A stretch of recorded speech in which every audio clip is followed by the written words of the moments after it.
नमस्कार दोस्तों, मैं शोभित भारद्वाज स्वागत करता हूं आपके favourite YouTube channel exam card live पर। देखिए, हम लोग एसएससी जीडी के पेपर का सॉल्यूशन कर रहे हैं और आज आप मेरे पीठ के पीछे देख सकते हैं। आज जो हम पेपर लेकर आए हैं वो 11 जनवरी 2023 अभी जो पेपर हुआ था और पहली शिफ्ट का जो पेपर था उसे लेकर आए हैं। चलिए स्टार्ट करते हैं पहले प्रश्न से। पहला प्रश्न आपके सामने सबसे पहले जो प्रश्न आया है that is from the mirror image, यानी कि दर्पण प्रतिबिंब से है। तो आपसे कहा है कि यदि ये पी क्यू रेखा एक दर्पण है तो ये सारे के सारे लेटर्स की इमेज कैसी बनेगी। तो आप समझते हैं कि जी पीछे जाएगा तो जी कुछ इस तरीके से आपको दिखाई देगा, और इस तरीके से ना तो इसमें दिखाई दे रहा है और इसमें तो बिल्कुल भी नहीं है, और इसमें है और इसमें है। ठीक है, उसके बाद सी जब दिखाई देगा तो वो कुछ इस तरीके से दिखाई देगा, दोनों में सेम है। पी जब दिखाई देगा तो कुछ इस तरीके से दिखाई देगा, लेकिन पी इसमें उल्टा कर दिया, वाटर इमेज बना दी, इसलिए हमारा आंसर तीसरा विकल्प बिल्कुल सही जवाब बन जाता है। आई होप पॉइंट इज क्लियर। बढ़े आगे अगले प्रश्न की तरफ। ये है अगला प्रश्न, question number 2, that is from the blood relation, यानी कि रक्त संबंध से है, और ये है उसका equation based type. Equation based type कहता है a प्लस बी का अर्थ है b a का भाई है। मैंने लास्ट पेपर के सॉल्यूशन में आपको इसकी शॉर्ट ट्रिक बताई थी। मैंने बताया था कि यहां पर a प्लस बी का अर्थ है b a का भाई है। अमूमन क्या होता है कि यहां पर ए बी का भाई बोला जाता है, यहां पे उल्टा बोल रहा है, हमेशा बी को पहले ला रहा है, ए को बाद में ला रहा है। कोई बात नहीं है। उसने पूछा ई ए से किस प्रकार संबंधित है। ये ई है, ये ए है, आपको ऐसे करके जाना चाहिए शॉर्ट ट्रिक से। तो आपको यहां से करना है शुरू। ए के बाद क्या है एंड, एंड का मतलब क्या है पत्नी, पत्नी, पत्नी के बाद है परसेंट, परसेंट का मतलब है पुत्री। तो मेरी पत्नी की पुत्री, मेरी कौन लगी कि सर पुत्री ही लगी। पुत्री के बाद है प्लस, प्लस का मतलब है भाई, मेरी पुत्री का भाई मेरा कौन लगा कि सर पुत्र लगा। पुत्र के बाद है माइनस, माइनस का मतलब है बहन, मेरे पुत्र की बहन मेरी कौन लगी कि सर पुत्री लगी। यानी कि ई पुत्री है, किसकी, ए की, तो पुत्री ही आपका आंसर है। दूसरा विकल्प बिल्कुल सही जवाब बन जाता है। ऐसी ट्रिक पेन उठाने की जिसमें जरूरत ही ना पड़े, फैमिली ट्री बनाने की तो छोड़ ही दीजिए, उसकी बिल्कुल भी जरूरत नहीं है। आइए अगले प्रश्न की तरफ बढ़ते हैं। यह है आपका question number 3, that is from the non verbal reasoning. इसके ऑप्शंस दिखाने के लिए से मैं जूम आउट करता हूं थोड़ा सा। हाँ, बस इतना ही हो पाएगा, इससे ज्यादा नहीं। आपको समझना होगा कि इसमें एक रोटेशन चल रहा है। रोटेशन कैसे, आप ऐसे मान लो सर्कल में ये वाली आकृति जुड़ी हुई है। अभी ये वाली जो आकृति है मैं इसकी बात कर रहा हूं जिसमें मैंने लाल पेन चलाया है ना, और इसके साथ सर्कल भी जुड़ा हुआ है। तो जब मैं इस आकृति को घुमाऊंगा तो ये पूरी आकृति घूमेगी। मैंने इस आयताकार आकृति को घुमाया है 45 डिग्री, देखो ऐसी हो गई, फिर 45 डिग्री, देखो ऐसी हो गई, अब 45 डिग्री होकर ऐसी हो गई, अब 45 डिग्री होकर ऐसी हो जाएगी, एग्जैक्टली ऐसी हो जाएगी। और यदि ये ऐसी हो जाएगी, यदि ये ऐसी हो जाएगी तो ऐसे केस में ऐसा जो विकल्प होगा जिसमें सिर्फ इस तरीके से, यानी कि पश्चिम दिशा की ओर जाती हुई नजर आए। पश्चिम दिशा की ओर जाती हुई नजर किसमें आ रही है, देखो ना इसमें, ना इसमें, ना इसमें, केवल और केवल कौन से विकल्प में नजर आ रही है सर, चौथे विकल्प में नजर आ रही है, और किसी में नहीं है। इसलिए चौथा विकल्प बिल्कुल सही जवाब बन जाता है। डायरेक्ट हिट है, डायरेक्ट हिट है, एक बार के मूवमेंट से ही आंसर आ जाता है। आइए नेक्स्ट क्वेश्चन, क्वेश्चन नंबर 4 पर, दैट इज फ्रॉम दी किससे है बताइए। ये क्वेश्चन है आपका कोडिंग एंड डिकोडिंग से। कहता है एक निश्चित कूट भाषा में स्लोली को ये लिखा जाता है। अब समझने की कोशिश यहां से यदि हम करें तो देखिए S+1 T हुआ है, L+1 M हुआ है, O-1 हुआ है। देखो इधर +1 था, इधर भी +1 था, लेकिन अब -1 हुआ है। अच्छा W में देखना, W से X फिर से +1 हुआ है, L से M फिर से +1 हुआ है, Y से Z फिर से +1 हुआ है। ध्यान से देखें तो -1 केवल O के साथ हुआ है, वो भी क्यों, क्योंकि वो एक वॉवल है। और कॉन्सोनेंट जितने भी थे उसमें सब में +1 +1 +1 हुआ है। आगे और चेक करना चाहते हैं तो करिए। F कॉन्सोनेंट है +1, R कॉन्सोनेंट है +1, I वोवल है तो -1 होगा, और I में से एक घटाएंगे तो H आएगा। क्या चीजें कंफर्म हो गई। तो आगे आइए, बोरिंग में पूछा है B+1 C, O वोवल है -1 हो जाएगा N, R+1 S, I vowel है -1 हो जाएगा H, N कॉन्सोनेंट है +1 हो जाएगा, N+1 O हो जाएगा, G+1 क्या हो जाएगा H हो जाएगा, CNSHOH ये पहले ही विकल्प में दिया हुआ है, तो पहला विकल्प बिल्कुल सही जवाब बन जाता है। ठीक है, चलिए बढ़ते हैं आगे अगले प्रश्नों की तरफ। क्या कहता है अगला प्रश्न, इसे भी समझते हैं। क्वेश्चन नंबर 5 की बात करते हैं।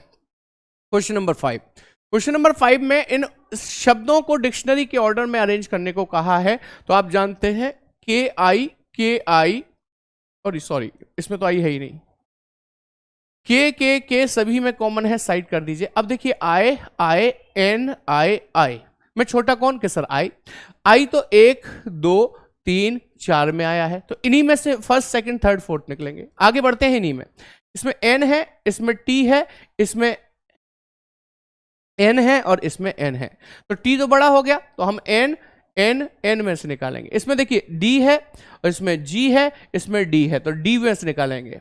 अच्छा ये पहला आ जाएगा, पहले नंबर पे पहला आ जाएगा, फिर दूसरे नंबर पे पांचवा आ जाएगा।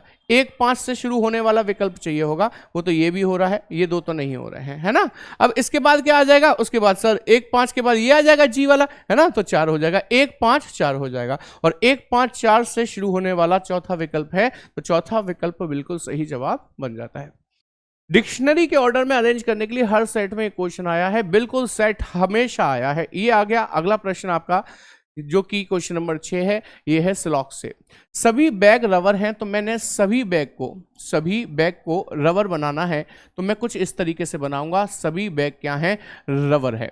कह रहा है कुछ रबर कुर्सियां हैं, तो मैंने कुछ रबर को कुर्सी बना दिया कुछ इस तरीके से कि कुछ रबर क्या है, कुर्सी है।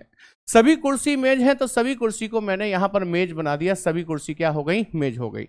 निष्कर्ष पे आइए, कहता है कुछ रबर बैग हैं, तो देखकर बताना क्या कुछ रबर बैग हैं। जी हाँ सर, रिलेशन बाहर से अंदर आता है तो सही होता है, तो पहला कैसा हो गया, सही। कह रहा है कुछ कुर्सियां रबर हैं, तो क्या कुछ कुर्सी रबर से टच हैं। जी हाँ सर बिल्कुल है, तो ये भी कैसा हो गया, सही। कह रहा है कुछ कुर्सियां मेज हैं, क्या कुछ कुर्सी मेज हैं। सर नहीं, सभी कुर्सी मेज हैं। अरे तो क्या हुआ, सभी हैं तो कुछ तो होंगी ही, सभी कुर्सी मेज हैं तो कुछ कुर्सी भी मेज होंगी। सॉरी, ये भी कैसा होगा, सही होगा। यानी कि हमारे तो तीनों ही निष्कर्ष अनुसरण कर रहे हैं। ऐसे केस में आंसर लगाएंगे सभी निष्कर्ष अनुसरण करते हैं। I hope point is clear to you. बढ़ते हैं आगे अगले प्रश्न, क्वेश्चन नंबर 7 की तरफ। ये भी कोडिंग एंड डिकोडिंग से है।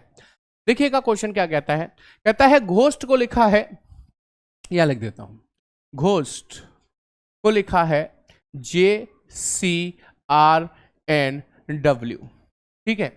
पूछा कैसे है, राइफल को कैसे लिखेंगे, पहले इसे देख लेते हैं कैसे लिख रहा है, कैसे क्या हो रहा है।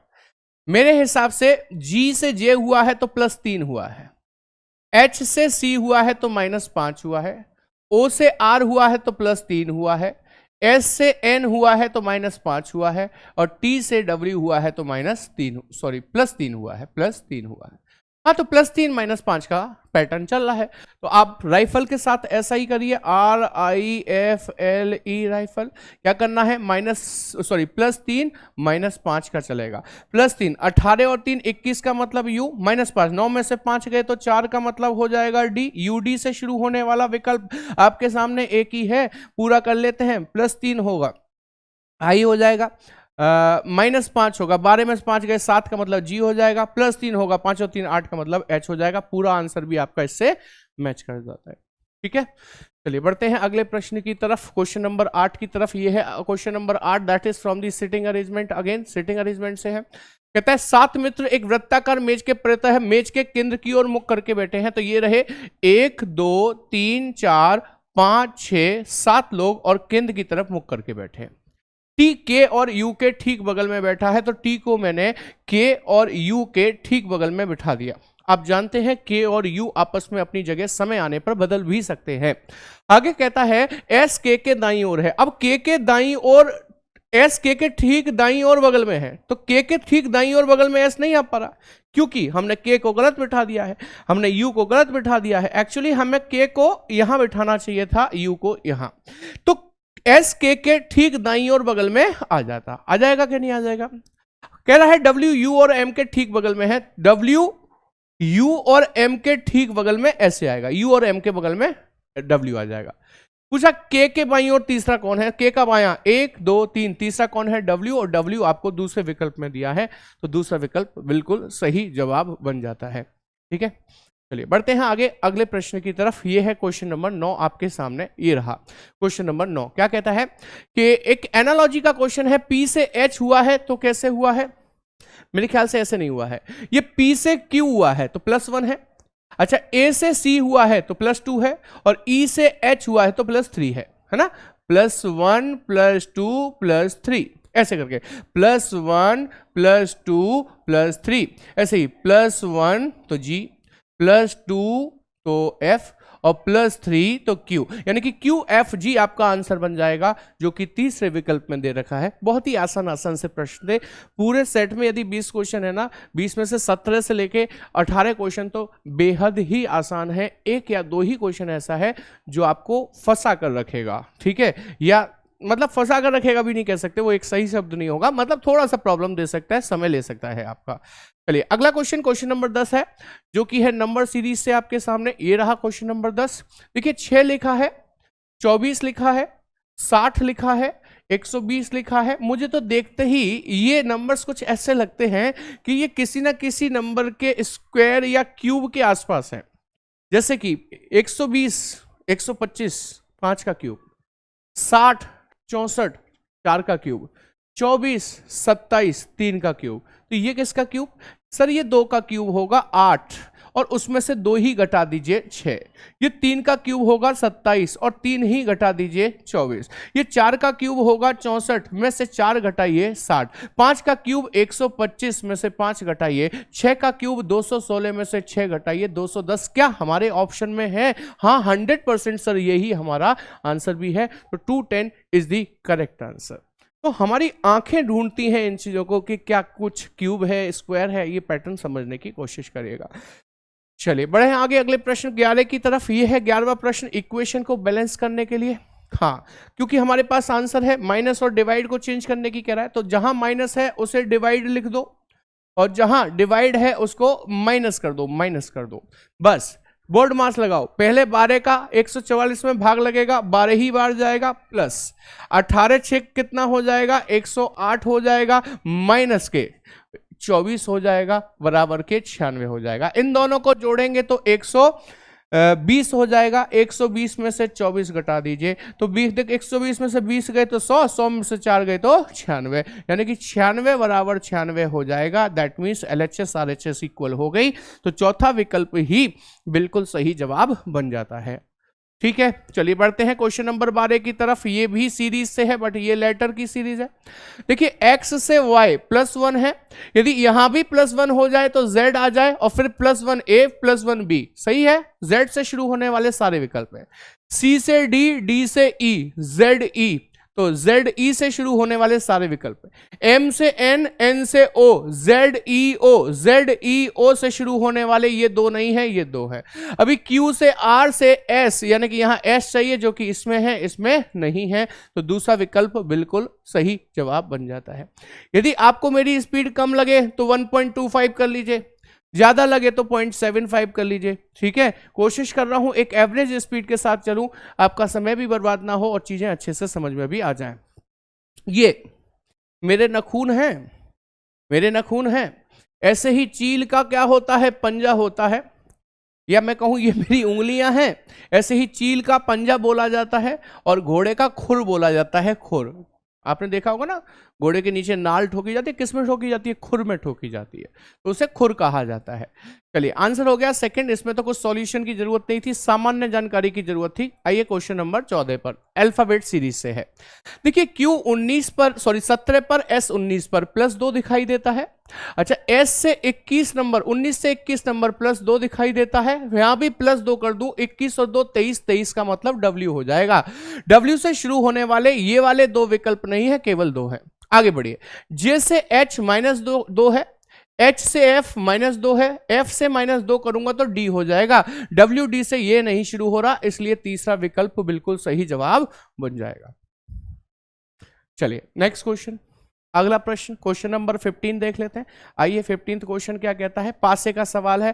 कह रहा है एक ही पासे की 3 स्थितियां दर्शाई गई हैं, तो 2 दर्शाने वाले फलक के विपरीत कौन सा होगा? 2 के अपोजिट पूछा है, 2 के अपोजिट।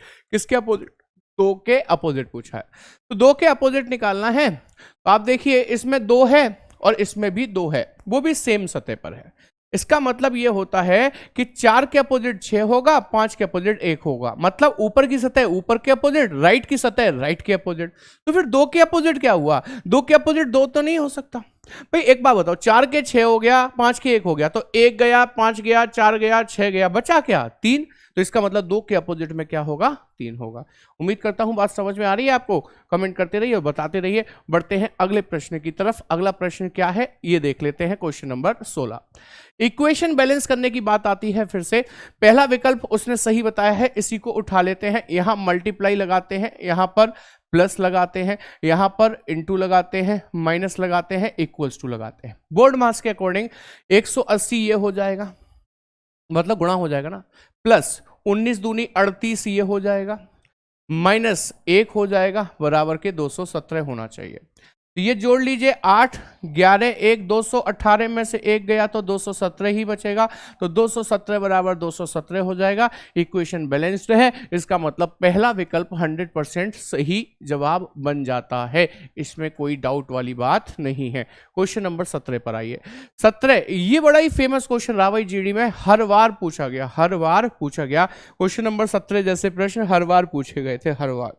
तो क्वेश्चन नंबर 17 में क्या कहता है कि 11 78 15 11 78 15 12 90 18 का संबंध जो समुच्चय बना है, ऐसा ही एक समुच्चय ढूंढिए। तो क्या हो सकता है, अच्छा 11 और 15 को ही यदि हम जोड़ लें, 11 प्लस 15 तो कितना हो जाएगा ये, कि सर ये तो 26 हो जाएगा। 26 से 78 कैसे प्राप्त हो सकता है? 26 तिया 78, हाँ सही तो है। 26 का गुणा 3 से कर दूं तो 6 तिया 18 1 3 78 ही बनेगा, बिल्कुल बनेगा। आगे भी चेक कर लेते हैं। मैं कह रहा हूं 12 18 को जोड़ दीजिए, 12 प्लस 18 को जोड़ दीजिए, 30 हो जाएगा, और 30 में गुणा 3 का कर दीजिए। क्या 90 लिखा है आगे? हाँ सर बिल्कुल 90 ही लिखा है, 90 ही लिखा है। आइए ये आंसर पे आते हैं। 13 और 19 को जोड़ते हैं, 13 प्लस 19 जोड़ने पर कितना हो जाएगा? तो ये हो जाएगा आपका 32 32, और 32 में 3 का गुणा करूंगा, 6 और 9 96 96 बीच में लिखा है, बिल्कुल लिखा है। इसका मतलब चौथा विकल्प बिल्कुल सही जवाब बन जाता है। ठीक है, चलिए बढ़िए आगे अगले प्रश्न की तरफ। अगला प्रश्न है क्वेश्चन नंबर 18 आपके सामने। ये 18वें क्वेश्चन में सीरीज दिया, इस बार बड़े नंबर बहुत बड़े बड़े दिए हुए हैं भाई, समझिएगा। 62 498 से 61 874 हो गया, यानी कि घट गया। कितना घटा ये जानना है हमको। चलिए साफ सुथरी सीरीज यहां पर लिखता हूं, 6 2 4 9 8 6 1 8 7 4 क्वेश्चन मार्क, उसके बाद कॉमा 6 0 6 4 4 6 0 0 3 8 5 9 4 3 8। हमें क्या करना है? डिफरेंस चेक करना है। क्या डिफरेंस है सर? इसमें से इसे घटा लो, क्योंकि ये कम हुआ है ना। तो बताइए 8 में से 4 गया, 4 बचा। 9 में से 7 गया, 2 बचा। अभी 14 में से 8 जाएगा, 14 में से 8 जाएगा तो 6 बचेगा, और उसके बाद 1 में से 1 0 0 0 हो गया, यानी कि प्लस 624 है। आगे बढ़े मुझे नहीं पता, आगे बढ़े मुझे नहीं पता, लेकिन यहां आगे बढ़े तो पता चल जाएगा भाई। 4 में से 8 नहीं जाएगा, 14 में से 8 जाएगा, 6 बचेगा। 3 में से 3 जाएगा, 0 बचेगा, और इधर 6 में से 0 जाएगा, 6 बचेगा, और तो बाकी 0 ही हो गया, यानी कि 606। आगे बढ़िए, यहां पर देखिएगा 8 में से 8 गया, 0 बचा। 3 में से 3 गया, 0 बचा। 4 में से 0 गया, 4 बचा, और 9 में से 0 गया, 8 में से 8 गया, 0 बचा। अरे उल्टा कर दिया मैंने, 8 में से 8 गया, 0 बचा। 3 में से 3 गया, 0 बचा, और 10 में से 4 गया तो 6 बचा। 600 हो जाएगा, और फिर 9 में से 9 0 हो गया सब। तो हमने देखा कि 606 से 6, यानी कि 6 कम हो गए। तो इसमें से 6 कम करके यहां 600 रहे होंगे, इसमें से 6 कम करके यहां पर रहे होंगे कितने? 594, 594। अब जरा एक बार जोड़ के देख लेते हैं 594, या ऐसा करें, इसमें 624 जोड़ा था, तो अब यहां पर हम 630 जोड़कर देखते हैं। 6 बढ़ाकर 6। अच्छा एक काम करते हैं, इसका विकल्प रख लेते हैं, 6 1 2 5 6। अब देख लेते हैं, 624 का था। अब यहां से 14 में से 6 जाएंगे तो कितने बचेंगे? 14 में से 6 जाएंगे तो 6 7 8 बचेंगे, है ना। अभी 6 में से 5 जाएंगे तो 1 बचेंगे। 8 में से 2 जाएंगे तो 6 बचेंगे। ओके, बाकी जीरो हो गया, यानी कि प्लस 624 फिर 618 कम हुआ है। अब अगला स्टेप टैली हो जाए तो काम बन जाएगा, और मेरे हिसाब से ये 612 आना चाहिए। कितना आना चाहिए? 612, तभी तो 6 से का डिफरेंस चलेगा। एक बार देख लेते हैं, बताइए। 6 में से 4 गए 2, 5 में से 4 गए 1, और 12 में से 6 गए 6। बिल्कुल सही है, करेक्ट है। इसका मतलब चौथा विकल्प बिल्कुल सही जवाब बन जाता है। चौथा विकल्प बिल्कुल सही जवाब बन जाता है। बढ़िए आगे क्वेश्चन नंबर 19 की तरफ, जो कि नॉन वर्बल रीजनिंग से है। मैंने इसको छोटा कर दिया है जितना मैं कर सकता हूं। वह विकल्प चित्र चुनिए जो प्रस्तुत चित्र में अंतर्निहित है। ये बताना है कौन सा अंतर्निहित है। ठीक है, तो आपको बताना है कौन सा अंतर्निहित है। अब क्योंकि पेन तो चलेगा नहीं, अब कैसे छोटा किया जाए इसको? कितना छोटा होगा? चलो मैं वैसे ही एक एक ऑप्शन दिखाता हूँ। हाँ, चौथा विकल्प ये दिख रहा है, सॉफ्टी जैसा कोण। इसे देख लो ध्यान से, इसे देख लो ध्यान से। ऐसा ही आपको ऊपर वाली आकृति में मैं दिखा देता हूँ। ये रहा, देखिए ये रहा ऊपर वाली आकृति में मैं आपको दिखा देता हूँ। ये रहा, सॉफ्टी जैसी आकृति बनी है क्या? नहीं बनी है, देखिएगा। दोबारा देखना, मैंने लाल पेन चला दिया है इस पर। अब मैं इसको हटाऊंगा तो वैसा ही विकल्प आपको नीचे दिखाई देगा। ये देखिए, ये दिखाई दे। इसका मतलब चौथा विकल्प बिल्कुल सही जवाब बन जाता है। आइए लास्ट क्वेश्चन, आज के क्वेश्चन नंबर 20 पर, लास्ट अंतिम क्वेश्चन है ये आपका। कहता है 6 व्यक्ति हैं और ये एक वृत्त के इर्द गिर्द बैठे हैं, लेकिन केंद्र के विपरीत दिशा में देख रहे हैं। ध्यान दीजिएगा, केंद्र के विपरीत दिशा में। 1 2 3 4 5 6, सब केंद्र के बाहर विपरीत दिशा में देख रहे हैं। इस बात का ध्यान रखना, अभी हमारे लेफ्ट और राइट बदल जाएंगे। कहता है यू वाई के दाएं तीसरे स्थान पर बैठा है। जैसे वाई यहां बैठा हो और बाहर देख रहा हो, तो यू इसके बाएं तीसरे स्थान, सॉरी दाएं, क्या बोला था? यू वाई के दाएं तीसरा। हाँ, वाई का दायां इधर चलेगा क्योंकि ये बाहर देख रहा है। 1 2 3, यहां कौन बैठेगा? यू बैठेगा। आगे पढ़िए, कहता है डब्ल्यू यू के बाईं ओर ठीक बगल में है। डब्ल्यू यू के बाईं ओर ठीक बगल में, यू बाहर देख रहा है, इसका बायां ठीक बगल में डब्ल्यू यहां पर आ जाएगा। कहता है डब्ल्यू वी के बाईं ओर तीसरा है। वी के बाईं ओर तीसरा डब्ल्यू जब हो सकता है जब वी यहां पर बैठा हो, सॉरी मैंने उल्टा बना दिया। वी यहां पर बैठा हो, बाहर देख रहा हो, उसके बाएं 1 2 3, तीसरा हो जाएगा डब्ल्यू। आगे कहते हैं जेड यू के बगल में नहीं है, तो जेड को यहां मत बैठाना, यू के बगल में आ जाएगा, यहां बिठा देना, और जो बच गया उसे वहां बिठा देना। पूछा है डब्ल्यू और वाई के बीच में, डब्ल्यू और वाई के बीच में कौन बैठा है? तो आंसर आएगा जेड, और आपको दूसरे विकल्प में जेड ही दे रखा है। उम्मीद करता हूं 20 के 20 क्वेश्चन आपको बहुत ही शानदार तरीके से समझ में आए होंगे, और इसी तरीके के जीडी के अगली शिफ्ट्स के पेपर, अगली डेट्स के पेपर के सॉल्यूशन के लिए जुड़े रहिए हमारे चैनल एग्जाम कार्ड लाइव के साथ। ये एग्जाम कार्ड और एग्जाम कार्ड की टीम ने मिलकर एक बहुत ही शानदार किताब बनाई है। ये है एसएससी जीडी कांस्टेबल की किताब, जिसमें हम आपको 20 मॉक पेपर्स प्रोवाइड कराते हैं, 12 सॉल्व पेपर प्रोवाइड कराते हैं। सॉल्व पेपर का मतलब है जो प्रीवियस ईयर्स में पूछे गए थे, और प्रीवियस ईयर में भी 2013, 2015, 2019, 2021 और 2023। जी हाँ, बिल्कुल करंट सेशन जो चल रहा है, करंट 2023 के जनवरी और फरवरी में जो पेपर्स हुए थे वो भी इसमें इंक्लूडेड है। सबसे अच्छी बात यह है कि जब आप इस किताब को पढ़ते हैं, इन सारे पेपर्स को लगाते हैं, और आपको कहीं कोई कठिनाई आती है और उस कठिनाई का समाधान आप टीचर के माध्यम से सुनना चाहते हैं, तो आप इस वीडियो सॉल्यूशन को देखकर बहुत आसानी से अपने प्रॉब्लम्स को, अपने डाउट्स को क्लियर कर सकते हैं।